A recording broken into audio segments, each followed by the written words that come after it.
Exactly. Okay. Hi, everyone. Good evening, and welcome to the Baroque on Beaver Island Music Festival 2020, which we are calling B Reimagined. My name's Kevin Simons. I'm the choral director for Baroque on Beaver, and I'm thrilled to welcome you all here tonight. Thank you for joining us. This year, in response to the CDC and State of Michigan guidelines for health and safety, rather than you coming to us, we are going to you via this wonderful online platform. I suspect that this year there will be many people that are able to experience the music of Baroque on Beaver who have not been able to be here on the island before. We're bringing it to you.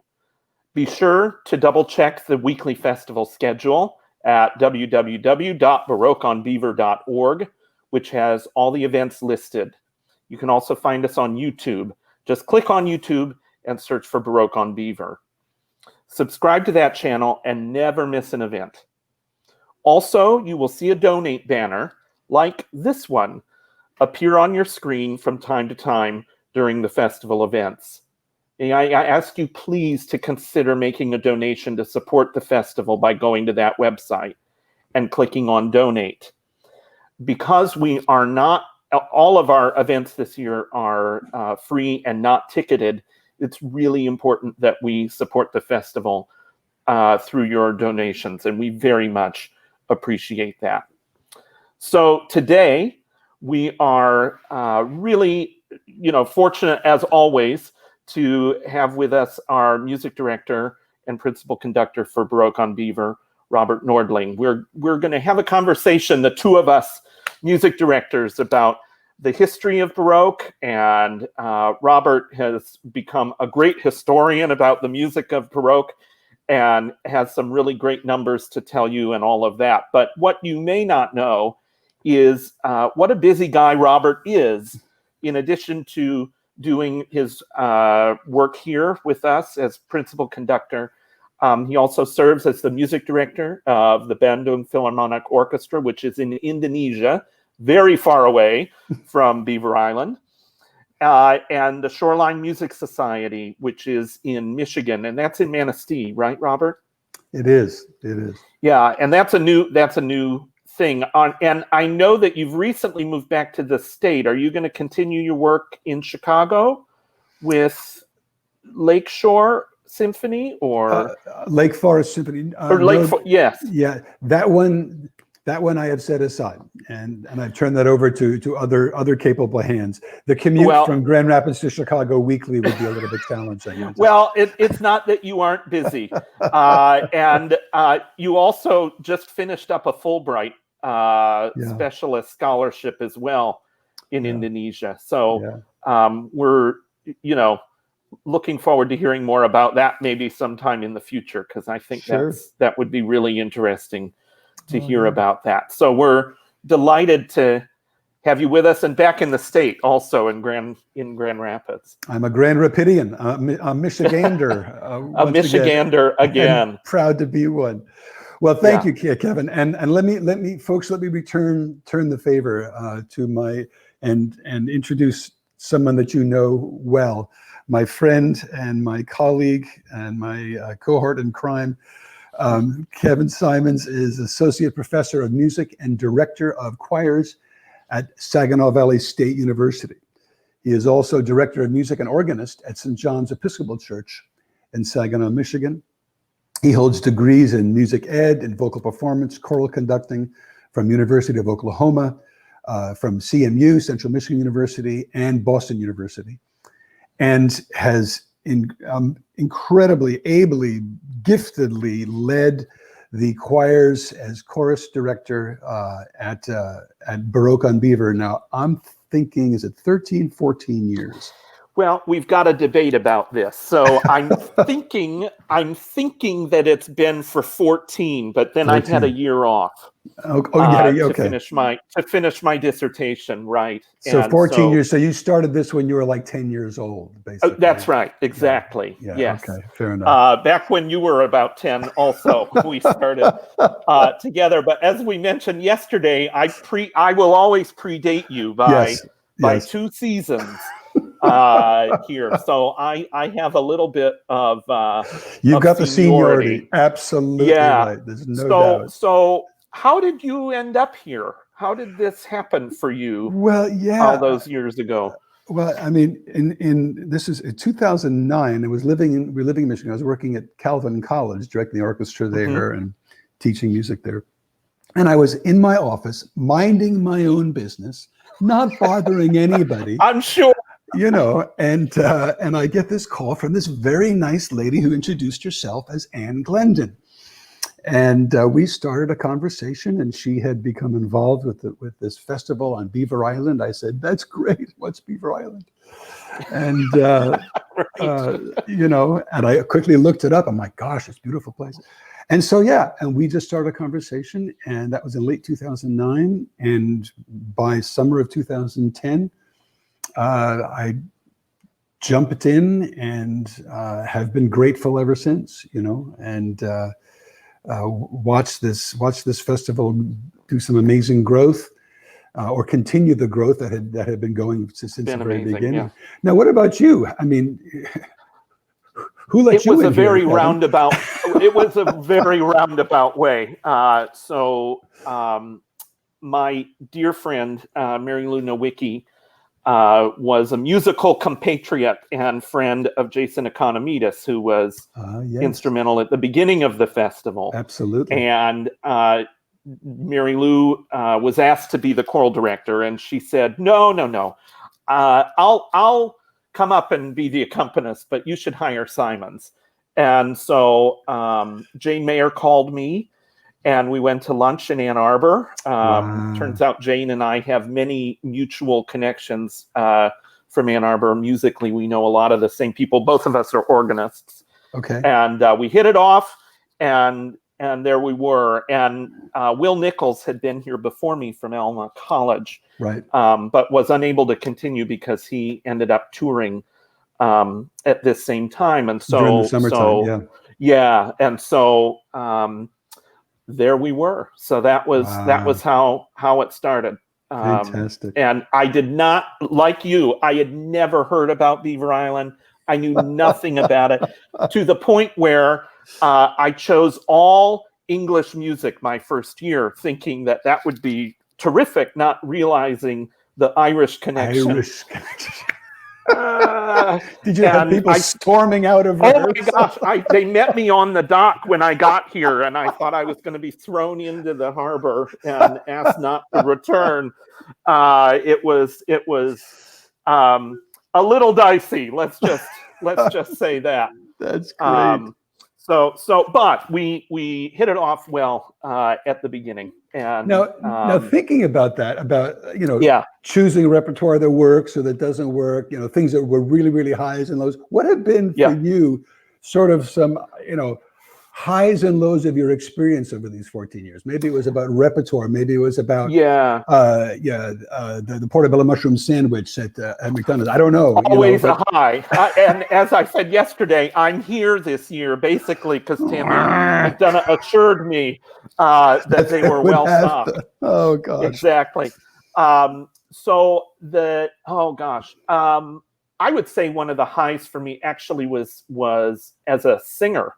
And singing the Bach Magnificat for you, which we did. I don't know how many years ago is that now. I think it was 2017. I think it was 2017 because that's on my list. That was really exciting. To be able to do that on the back of 3 rehearsals, which was just amazing. And so that was such a thrill. And I think also for me, getting to conduct that film program a couple years ago, which was so much fun. And you were so gracious to allow me to do that. And I learned lucky to have you. I learned a ton. It was fabulous so much fun. With that. Yeah. But getting to stand up there and get to do the Barber Agnus Dei, the for strings was really marvelous. I would say,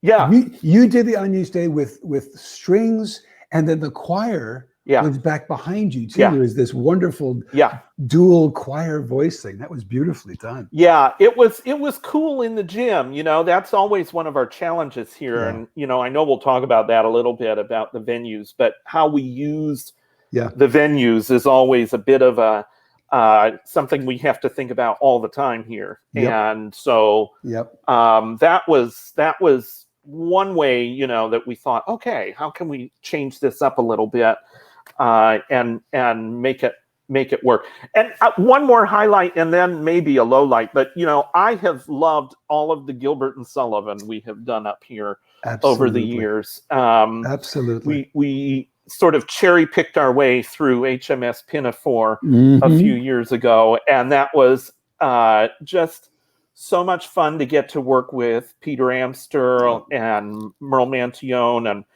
you know, real pros that know what they're doing with that stuff. And to this day, I remember your performance of "I Have the Very Mother of Another Major General." We did that in the Parish Hall, I think. That was so much fun. Yeah, it's just great. You know, it's just a riot. So I love that. I think, I don't know, some of the lows come from those early years when we were crammed onto the stage in the Parish Hall. Too many people on that tiny little stage. The shaky steps, you know. Oh my gosh, you know, and we couldn't see anything. And I mean, I don't really have a specific piece, but they all sort of merged together like that.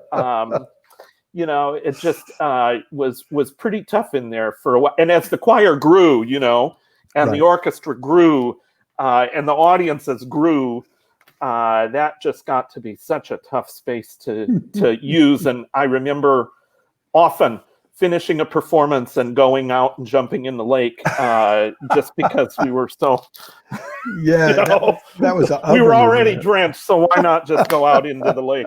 That's great. So how about for you? What are it's interesting. I was thinking about this, and I noticed that, like, the first things that came to my mind were actually things that you and I collaborated on with these choral or large choral orchestral works. Last year's performance of the Mozart Requiem was absolutely wonderful. The choir was magnificent. The orchestra played brilliantly with the 4 soloists we had. That was wonderful. That was really, really special. Similar to that, I think this might have been the year that you were finishing your doctorate. We did the Haydn Lord Nelson Mass.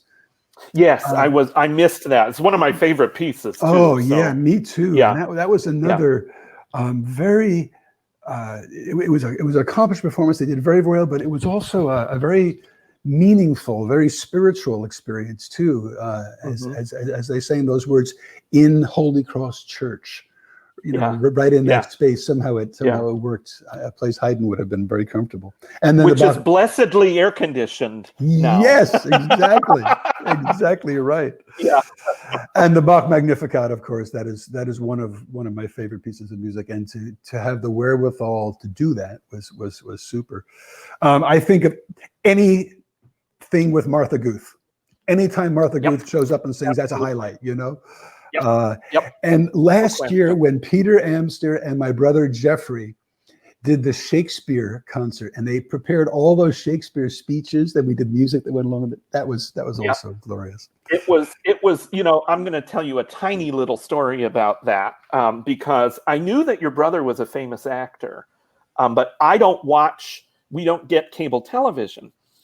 And so I, you know, have students that come to sing. And at the welcome dinner, one of my students she got very shy when she saw Jeffrey. And I thought, well, that's Robert's brother, you know, he's an actor. And I had no idea what a big deal he was until he started talking about, you know, Merrill and all of these folks. And my friend Reese Witherspoon, right? Right, my friend Reese, you know, and because he's a very humble guy. But for me, what really did it was to find out he was on Murder, She Wrote not once, but twice. With Angela Lansbury. So that's what did it. That's what did it for me. But, you know, it goes to show, I think, just the connections that happen here Sure. on Beaver Island. You know, they've happened for me personally and professionally, and Yep. and I know they have for you too. Absolutely. So Absolutely. you've got some programs, I think. Yeah, I do. Now this is really cool. You know,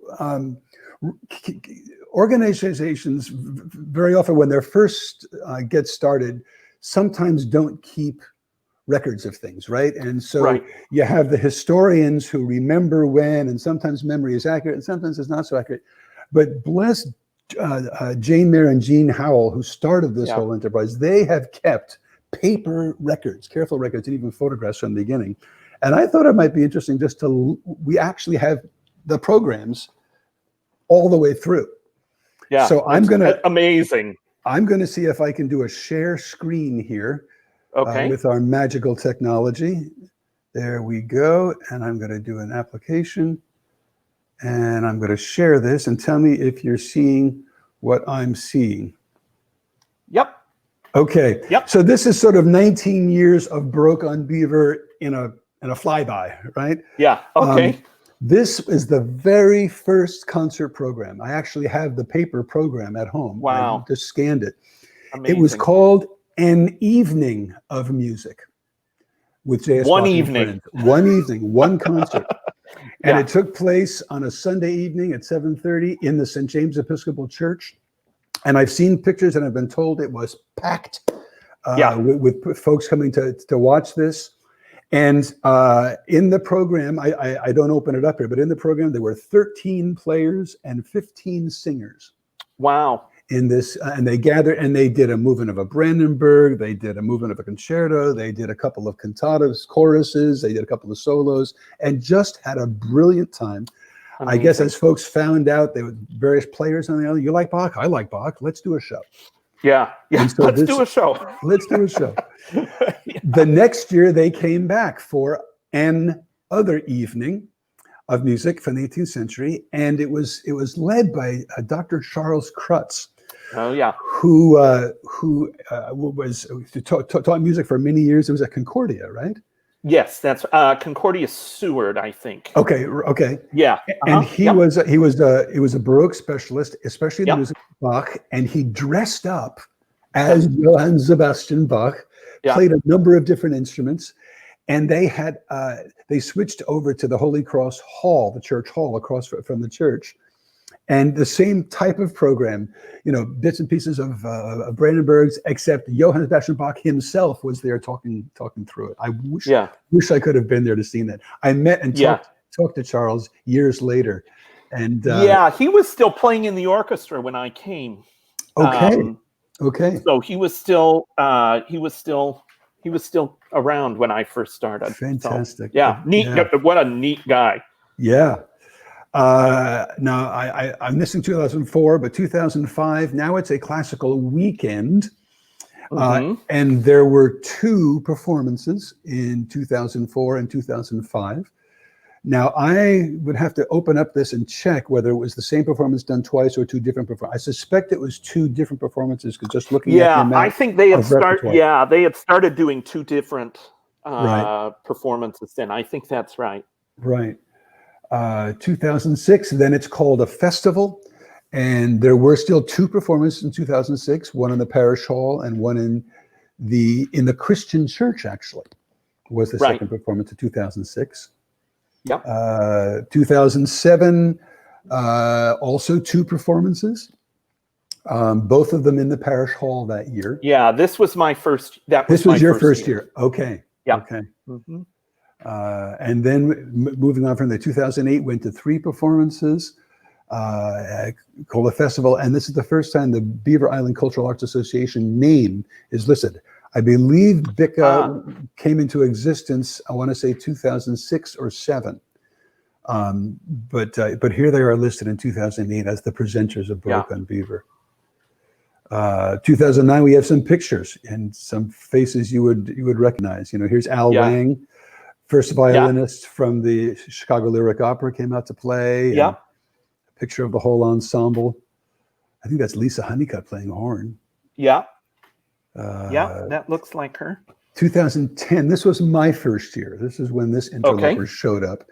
And we we leapt from 3 concerts in 2009 to 7 concerts in 2010. We all got much busier oh my when goodness. you showed up. Oh, jeez. Yeah, and then from there, the look of the program kind of held its own for a little bit. 2012, the same thing, where we're listing the concerts. 2012, there were 10 concerts in 12 and in 13. Well, we started doing the galas then too, right? Right. Then? Yeah. Right. Where the first night or the first 2 nights were ticketed events designed to help raise some funds. And they took place, I think, almost exclusively in the community center right from the very beginning. I think that's right. That sounds right. Yeah. 2014 and 15, we changed the look there. From 2012 to 2013 and 14, and we've kept this this look since. By 2015, we're doing 13 concerts in 10 days.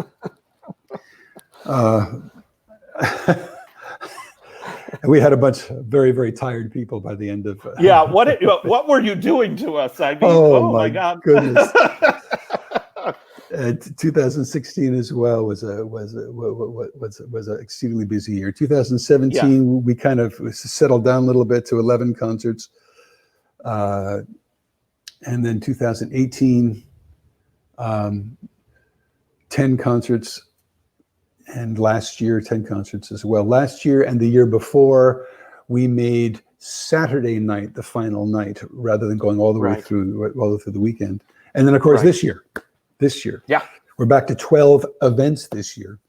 But so that's just a little bit of the concert programs. The thing that you can feel too, probably, and I remember this, is the weight of the programs has gone up significantly, in those years too. Not just because of the concerts, but we've been lucky because we've had so much more support. Exactly. From businesses and sponsors, not just on the island, but off the island too. So there's been a lot. How has the personnel changed? I mean, it's a lot different than when I started. I think the choir maybe had 15 when I started. What's it look like from the orchestral side? Sure. Well, it was really interesting to look through these programs again. And the first couple of years, of course, it's 10, 11, 12, maybe 13 players because it's all chamber music. Right. By the 2005, third or fourth year, there was a huge increase in the size of the orchestra. And from 2005 through 2009, there's over 40 players just in the orchestra listed in program. And you'll remember those years. Full brass, three flutes, larger string sections, probably as the festival gained popularity and people were, come on, y'all come and play, and into the sections. So it's sort of reached its largest size about 2008, 2009 as far as the orchestra goes. 2011, we reduced the size to about where it is now. Now it changes depending on what you play, but it's around 33, 34, 35 players. Strings in 4s, 4, 4, 4, 4. Except for basses, these 2 basses, and then woodwinds in pairs, and then a handful of brass players. And we draw the orchestra primarily from Michigan. We champion Michigan players. That's always been what we try and do. But we also draw from the greater Great Lakes area. And on occasion, we go further afield when we have a special connection. But we try and make this Michigan homegrown as much as possible. Now, how about the choir? I saw 15 names on the very, very first one, but that choir has seriously developed over the years. It has really changed. We still have, I think Peter Amster and Annette Dashel are from that, and Gene Howell. That still sing, that are from that original group of singers. Wow. And when I started, it was still about that size. It was still, between 15 and 20. Okay. Yeah, I think Jack Kelly from that first year Yes. also would have been there probably Wonderful too. big bass voice. Oh yeah, you have to have that down there. Yeah, by all means. So then when I started, I was sort of begging and pleading anybody I knew to come up with me, because we just didn't. I didn't know what we were in for and what was happening. So my good friend Merle Mantione came with me. She had just recently moved to Ohio, and then had a couple other singers that I knew, but that was it. And now you were drawing students from your I started doing that a couple of years in. Okay. When I started at Saginaw Valley. Yeah, that was such a great change when the festival supported bringing some students, because that was huge, and we still do that, which is great. And now some of them have graduated and come back as volunteers to sing, which is really cool. Really cool to see. So yeah, we've had students, and then we've been able, as the festival has grown, to grow more of a professional core. And last year was a huge step in that, to match the sort of professionalism with the orchestra, bringing in some more professional singers, and although singers, still welcoming volunteers. Well, exactly. Those singers, in a sense, augmented that core of volunteer singers and almost acted to support them and surround them. They still function as a whole choir, as a whole unit, thanks mostly to you, I think. But it's interesting. There's been very, very little of, I'm a pro and you're not type of thing. It's very, very much been together. We've been really careful, I think, in both the orchestra and the choir, in when we bring personnel here, we have to be sure that it's going to work. That it's going to work with the existing players and singers, that they'll work with us. Sure. Because, you and I, not always the easiest people to get along with.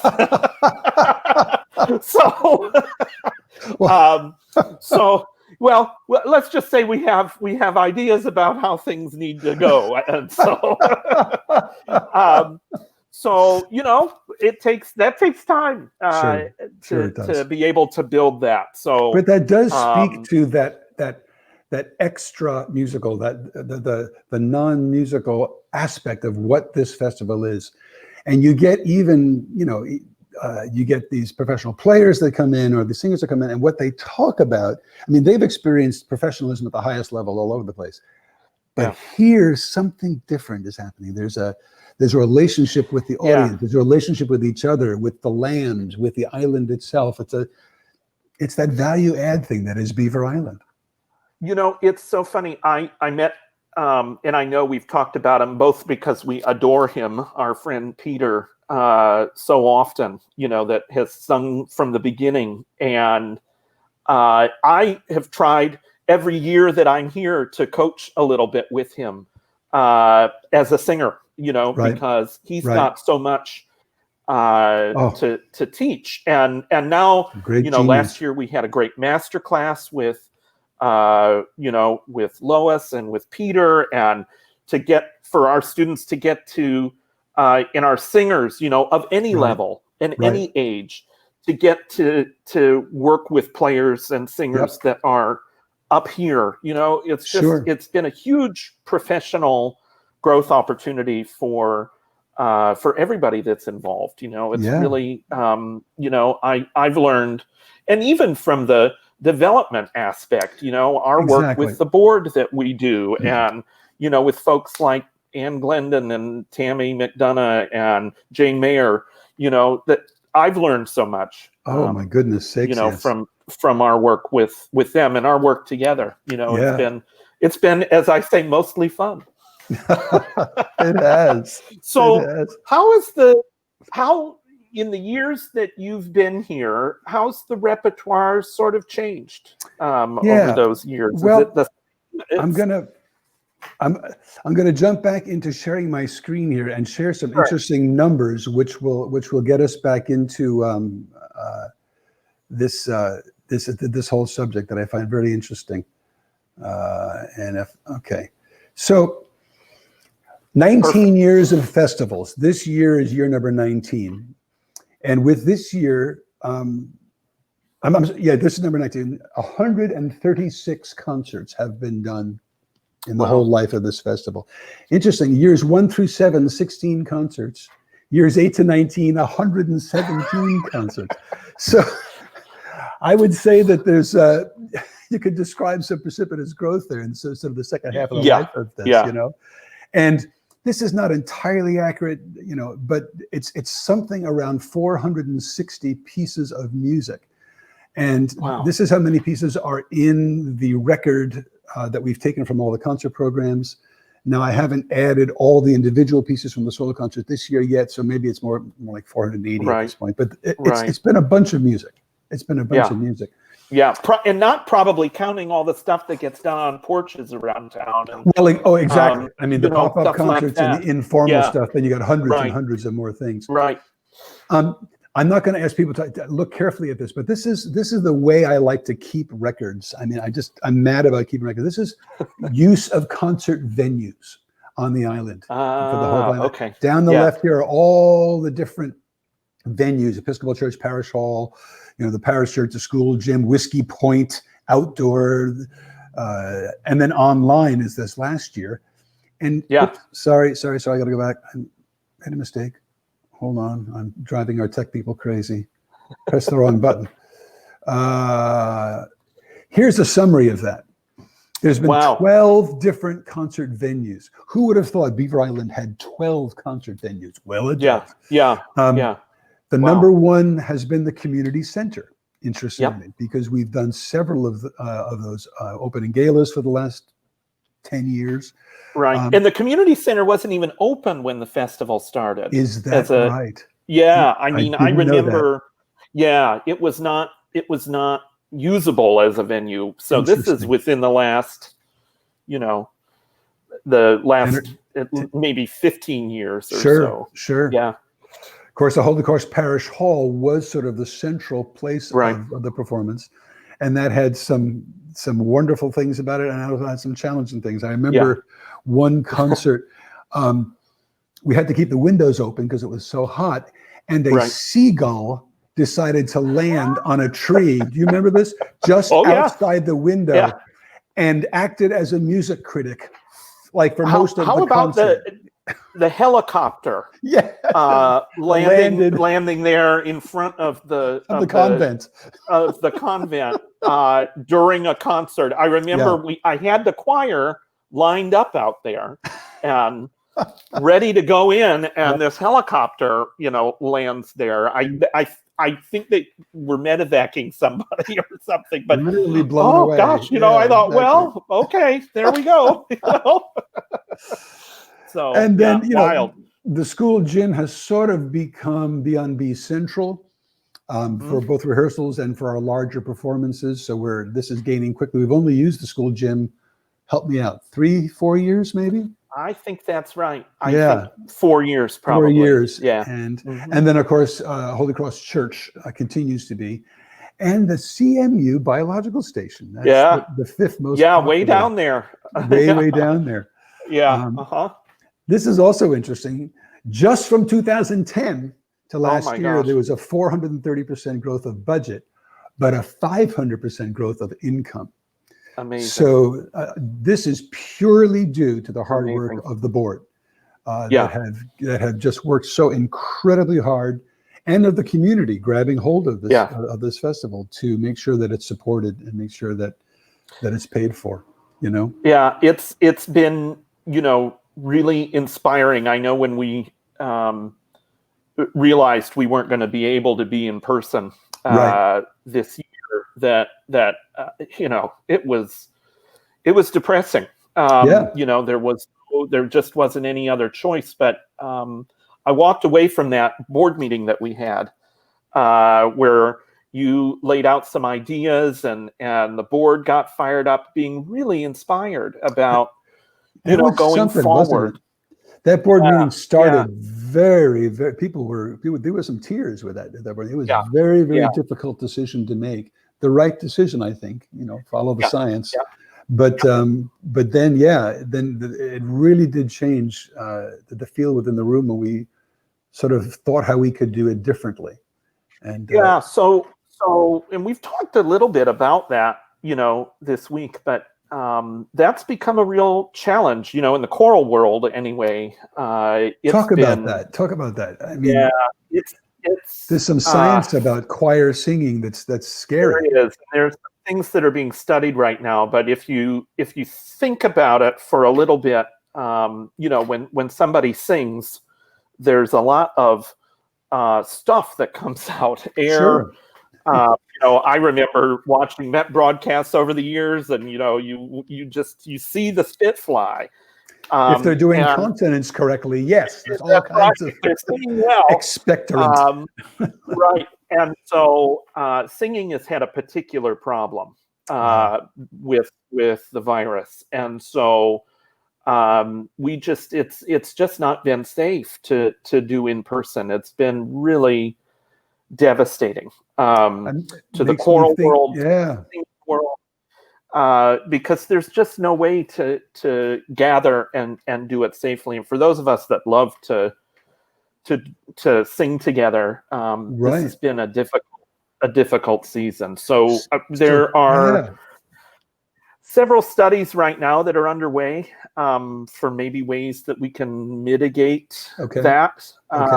And so there's an important study going on right now at Colorado at the University in Boulder. And so we're hoping that they're going to have some suggestions for maybe how we can do it.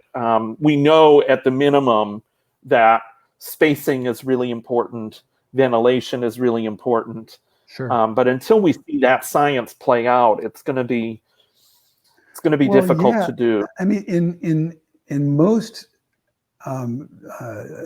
situations where choral singing happens, it's obviously a group of people singing, but it's a group of people listening, whether it's in church or whether it's a concert hall. So you've got this compounded multiple people together in close quarters thing. That's going to be it's I've read that unfortunately one of the last things that might that comes back in a recovery is singing. And that is just it's a horrible thing. So one of the things that I've been doing is listening to my favorite recordings and re-immersing myself in masterworks and looking ahead too. And I know we'll talk about that in a minute, but talk a little bit to me about, because I was so impressed with your vision for what this was going to look like this week. Oh gosh. What did it sort of look like in terms of instrumental programming and what we were able to do? What we've been able to do. The whole jigsaw puzzle that is programming. I mean, you do this all the time. We probably spend far more time selecting repertoire than we do performing repertoire by a different order of magnitude. And what are the different criteria that you use, to fit this jigsaw? It's like building a puzzle, but there's no image on the puzzle. It's just a blank thing, and you get to put the image on it after you build the puzzle, right? So I guess you start with who we are. Do we have an acknowledged identity as an organization, as a festival? Do we have sort of central planks along this history of the festival, or central repertory planks that the board has set, that the artistic staff has set? And I think we do with Baroque on Beaver. It's in our very titles, the very words that we use. I mean, we're not a pops festival. Do we do pops music? Of course we do. Of course we do. We're not an opera festival. Do we do opera? Of course we do. We do some opera on occasion. Same thing with jazz. You know, we've included that as well. But that central balance. We're a classical music festival. That's who we are. We grab hold of that identity. We celebrate that identity, and we balance our literature towards Baroque music, towards that music from 1600, 1750. And even more specifically, you saw his name on those first 2 years of programs of Johann Sebastian Bach. I'm gonna actually share my screen once again if I can here, and show you some interesting numbers. Sorry, I'm into my numbers again. You know, if you have a list of ingredients for this cake called Baroque on Beaver, wow. Looks like a lot of numbers, but if you look at all of the music we performed through last year, I haven't added this year yet, 118 Baroque pieces, a third of what we do, a third of it is right from that Baroque era. Interestingly, the 20th century is second, probably because of the large amount of choral works and shorter choral works that, you know, the choir anthems and things draws a lot from contemporary arrangements or modern pieces. But then, you know, this common practice area, classical and romantic. So this is the vast majority of music that we play, all the way down to things written now. These are actual commissioned works by living composers who've which has been a great introduction in the last several years that we've been able to do. I even dug a little deeper and I went by composer. Oh, look at that. Isn't this, I mean, this affirms who we say that we are. You know, we play more Bach than Mozart and Handel combined, you know? So Bach continues to be, if Baroque is the DNA, Bach is the spinal cord of what we do, and will continue to be. We play Brandenburgs, we do a cantata every year, we do concerti of his every year. But it's kind of a wide spread of things. So yeah, that's a little bit. This year we had a whole bunch of additional, call them constraints or call them opportunities, you know. And so what we decided to do was let's capitalize on the solo playing and solo abilities of all of our players.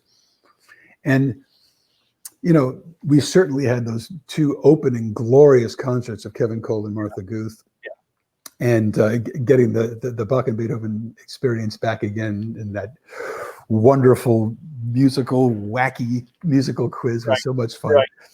But you know, to have 12 of our players prepare solo repertory in those 4 what we call triple solo concerts was actually very cool. And folks, if you're listening, you haven't had a chance to watch those concerts yet. They're posted and they're up. So by all means, look at those. We got to try something new with a poetry reading too, cool. Which was very, very cool. That's great. Yeah, and we, you know, both of us scratched our heads about what could be done chorally, and again, I think we just had to. Well, we're going to science. End with exactly. It was not going to be possible to gather folks together, but as has been the tradition since I've been the choral director here, we're going to end the festival with the Gaelic blessing tomorrow night. So we asked our 4 Mozart soloists from last summer to piece that together, and our wonderful Sarah Todd to play, and so we're going to show that tomorrow. I defy you not to cry. I mean, it's just beautiful. Yeah. So I'm glad to see that, you know, that tradition is going to carry on. Absolutely. This year. So and listeners hear that both as a blessing to you now, it's going to be okay, but also as a beckoning, as a call. We're going to be here. Come back. Absolutely. Come back. What are we doing next year, Robert? I don't know. We'll play some music, I guess. You know, we had on the schedule this year. We had our major choral orchestral piece was going to be the Fauré Requiem. Yeah, yeah. I see no reason to change that for next year. I'd Oh, love good. I'm to glad. do it. I love it. I love it. We got to bring the harp over again. Yes, by for all that, means. you know? By all means. You know, we missed sort of the year of Beethoven. We may pull in a Beethoven symphony next year and help make that happen. One thing that I'm really kind of psyched about, or a couple of things, is on those two opening gala concerts. One of them will be played by a good friend of mine, a percussionist, a solo percussionist named Peter Ferry. This is a world-class percussionist. He's all over the world. Well known. And he lives in Chicago. He's a good friend, and he will just thrill our audiences. He's a wonderful guy, great repartee talking with the audience, and mad skills, just crazy things. I've seen him perform and everything. So we're gonna really groove to have Peter Ferry coming, and we're hoping to follow through on commissioning a major work for voice and orchestra by a local composer. To be announced, to be determined. But it'll be sort of right in the Lake Michigan area. Excellent. Composer. Excellent. So we're psyched about that. No. What about you? Thoughts of things that you'd like to do next year? Well, I think next year, it sounds like you're going to be keeping us pretty busy already. But I think in the successive years, I think I'd love to. We've not done a Bach cantata in several years. Okay. And I'd love to see us do some more exploration of that. Cantata 140 is one of my favorites, but requires some doing, or even that opening chorus is a thrill. It's a thrill. So I think I'd love to see us do some things like that. And one of my bucket list pieces that is not well known at all, but I keep wanting to do, is the Vaughan Williams Benedicite. And I know we keep talking about it. It's on the short list, for soprano and choir. And I was glad to see Vaughan Williams' name high up on that list. So absolutely. You and I both love him. So I'd love to see us do some stuff like that. Oh, fantastic. Yeah. Folks, this is how we do programming. Kevin and I get together, we pick our favorite pieces, and we say, what do you want to do? So try this. Have we thought about that? Have we thought about it? We could never do that. Sure, let's try it. Let's do it. Oh, let's try it. That's well, great. Listen, I think our time is just about used up. Thank you, Kevin, for doing this. Thank you, folks, for joining us for this conversation. It's important to look back as you plan forward. It's important to celebrate what's gone on. It's important to try and not do any of those lows again. But it's also the future. We live into the future, right? The future draws us from the present, and we have some excitement about the future, I think, of Baroque and Beaver. I will be very glad to sit and have a beer at the Shamrock with you next year. Looking forward to it. Absolutely. Take care, my friends. Take care, folks. Robert. Thanks for joining us.